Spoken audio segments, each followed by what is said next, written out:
வணக்கம் அபிரகாம். தூத்துக்குடி மாவட்டம் சாத்தாங்குளத்தில் இருந்த வணிகர்களால் தந்தை மகனான ஜெயராஜ் பென்னிக்கு கடந்த 2020ஆம் ஆண்டு கடந்த ஜூன் 19ஆம் காவல்துறை விசாரணைக்கு அழைத்து செல்லப்பட்ட போது இரண்டு காக்கியர் உயிர்ந்த நிலையில் தந்தை மகன் உயிரிழந்த தொடர்பாக இருந்த குற்றச்சாட்டின் கீழ் தொடரப்பட்ட வழக்கு சாத்தாங்குளம் காவல் நிலைய ஆய்வாளர் ஸ்ரீதர், சார்பு ஆய்வாளர் பாலகிருஷ்ணன், ரகு கணேஷ் உள்ளிட்ட 9 பேரின் மீது சிபிஐ தரப்பு முதற்கட்ட 2027 பக்கம் குற்றப்பத்திரிகையும், இரண்டாம் கட்டதாக கூடுதலாக 400 பக்கம் குற்றப்பத்திரிகையும் தாக்கல் செய்யப்பட்டது அபிரகாம். இந்த நிலையில் மதுரை மாவட்ட முதலாவது கூடுதல் நீதிமன்றத்தில் கடந்த 20 ஆண்டுகளாக இந்த வழக்கு விசாரணை நடைபெற்று வருகிறது. இந்த வழக்குகளில் 104 சாட்சிகளில் இதுவரை 60க்கும் மேற்பட்ட சாட்சிகளிடம் சாட்சி விசாரணை நடத்தப்பட்டு தொடர்ந்து சாட்சி விசாரணை நடைபெற்று வருகிறது அபிரகாம். இந்நிலையில் இந்த வழக்கின் விசாரணையானது மதுரை மாவட்டம் முதலாவது கூடுதல் நீதிமன்ற நீதிபதி தமிழச்சி முன்பாக இன்று விசாரணைக்கு வந்தது.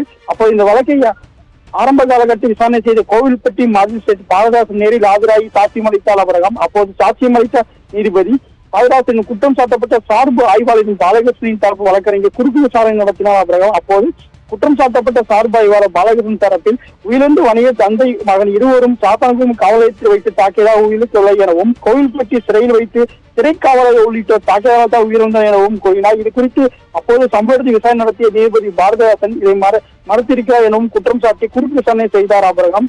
அப்போது சாட்சியம் அளித்த நீதிபதி பாரதிதாசன் குற்றம் சாட்டப்பட்ட சார்பு ஆய்வாளர் பாலகிருஷ்ணன் தரப்பு வழக்கறிஞர் வாதத்திற்கு மறுப்பு தெரிவித்தார். இந்நிலையில் மேலும் நீதிபதி பாரதிதாசன் சாட்சியம் அளிக்கையில் தந்தை மகன் இருவரும் காவல் நிலையத்தில் தான் தாக்கப்பட்டார் என உறுதியாக கூறியதை அடுத்து இந்த வழக்கின் தொடர்பான விசாரணை ஒத்திவைத்துள்ளார் அபிரகாம். ஏனென்றால் தொடர்ந்து இந்த சாத்தான்குளம் தொடர்பாக இந்த விசாரணை அமைப்பு நடைபெற்ற வகையில் விசாரணை சென்ற நீதிபதியின் மீதே அந்த ஆய்வாளர் ஸ்ரீதரின் வழக்கறிஞர் குற்றம் சாட்டிய சம்பவம் இந்த வழக்கின் விசாரணை பெரும் பரபரப்பை ஏற்படுத்தியுள்ளது அபிரகாம்.